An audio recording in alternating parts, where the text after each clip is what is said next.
खुलुमबाय नोंथांमोननि गासै खौरां बिजोंनिसिम गिबि गाहाम हामलायनायखौ जासिग्रोबाय। दिनै 8 मे 2025 दिनै बर' बिजों सान। दिनै बर' बिजों सानखौ दुलाराय बर' हारिया जेरावबो फालिनायजों लोगोसेनो जोंबो जनाय जिल्ला बर' थुनलाइ आफादनि मावख'आव दिनै 8 मे बर' बिजों सानखौ फालिदों।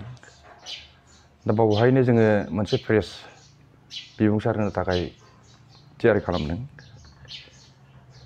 बर' थुनलाइ आफादा 14 एप्रिल 2025 खालाराव आसामनि राव बिखान्थि आरो बेखौ मावफुंनायनि सोमोन्दै आसामनि मानगोनां रायजो बेंगिरिजों फोसावजानाय बिथोनखौ गोथौयै नोजोर होदों।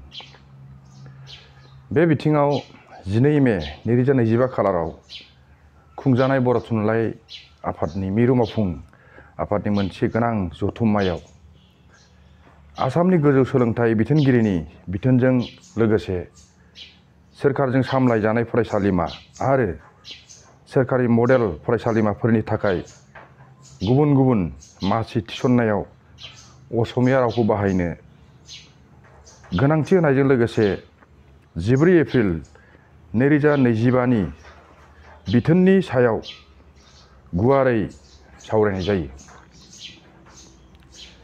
जथुम्मायाव बे बिथोनखौ मावफुंनो लानायखौ गोख्रोङै हेंथा खालामो आरो बे बिथोनखौ आसामनि बांहारियारि सुबुंफोरनि मोजांनि थाखाय दाफिननो थाखायबो दाबि खालामनाय जायो।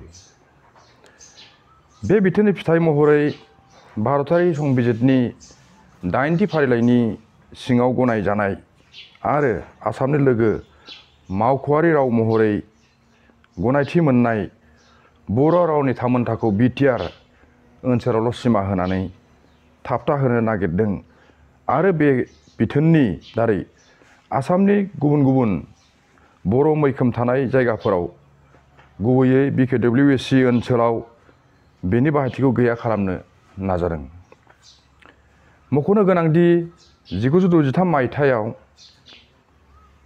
आसामाव बर' बिजोंखौ जौगाहोनायनि उननिफ्रायनो सोरखारा मोनब्रै रावारि खान्थिखौ मावफुंनाय, मोननै बिजों गायसननाय, साख्रियाव असमिया रावखौ गोनांथार खालामनाय आरो बर' बिजोंनि फरायसालिफोराव असमिया बिजोंनि फोरोंगिरिफोरखौ नारसिननानै थिसननाय बायदि बायदि जेंनाफोरखौ सुस्रांनो थाखाय गोबां सावरायनाय जादोंमोनब्लाबो दासिम जेबो राहा लानाय जायाखै। बर' थुनलाइ आफादा आसाम जुडिसियेल सार्भिस आनजादाव बर' रावखौ मोनसे आयदा महरै थिसननांगौ होनना दाबि दैखांसेयावबो सोरखारा बेखौ गोनांथि होफेराखै, जायनि जाहोनाव बर' राव, थुनलाइ आरो हारिमुनि थामोनथायाव खैफोद सोमजिदों। बावैसो बर' थुनलाइ आफादा सोरखारखौ असमिया रावखौ बर' आरो गुबुन हारिफोरनि सायाव जाबसिननायनि गोसोथिखौ नागारनो थाखाय खावलायदों। आफादा बेखौबो गोथौ दुखु मोननाय फोरमायदों दि बेफोरबादि बिथोनफोरनि गेजेरजों आथिखाल सोरखारा बर' रावखौ दावगाहोनो थाखाय थोजासे मान आरो सहायसुला खुंथायनि बिबान लानायनि सोलाय खुगायावल' जातीयताबादि मोनसे हान्जानि मुलाम्फाफोरखौ गोसो गोथारै आबुं खालामगासिनो दङ।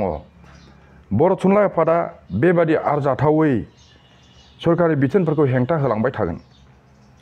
बेराफारसेथिं गेदेमा बर' हारिनि राव आरो थुनलाइखौ जौगाहोनो थाखाय सोरखारा लानाय मोनफ्रोमबो गनायथाव आगानखौ मदद होलांबाय थागोन।